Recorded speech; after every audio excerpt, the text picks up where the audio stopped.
মাত্র ৫,০০০ রুপি নিয়ে মুম্বাই এসেছিলেন নোরা ফাতেহি।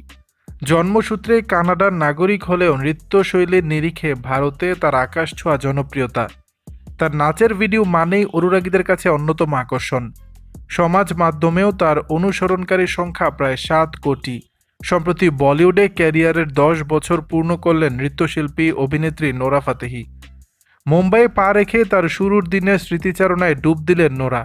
প্রকাশ্যে আনলেন অজানা তথ্য। সম্প্রতি এক সাক্ষাৎকারে ক্যারিয়ার শুরুর দিনগুলো নিয়ে কথা বলেছেন নোরা। অভিনেত্রী জানিয়েছেন যে মাত্র ৫,০০০ রুপি নিয়ে ভারতে এসেছিলেন তিনি।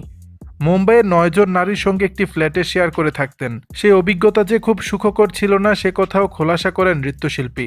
নোরা বলেন, $১,০০০ মূল্য তখন বুঝতাম না। একটা ৩ রুমের ফ্ল্যাটে ৯ জন উন্মাদ মেয়ের সঙ্গে থাকতাম আর ভাবতাম নিজেকে কোথায় এনে হাজির করলাম। নোরা জানান, এখন পর্যন্ত সেই বিভীষিকা তাকে তাড়া করে। মুম্বাইয়ে সুযোগ পেতে অনেকেই কাস্টিং সংস্থার শরণাপন্ন হন। নোরাও তার ব্যতিক্রম নন। তবে সেই সংস্থা যে নোরাকে যোগ্য পারিশ্রমিক দিত না সে কথাও জানান। একটা ডিম আর ১ টুকরো পাউরুটি খেতাম দিনে। নোরা আরও জানান, পরিস্থিতি সময়ের সঙ্গে এতটাই কঠিন হতে শুরু করে যে তিনি চিকিৎসকের সাহায্য নিতে বাধ্য হন। কিন্তু হাল ছাড়েননি নোরা।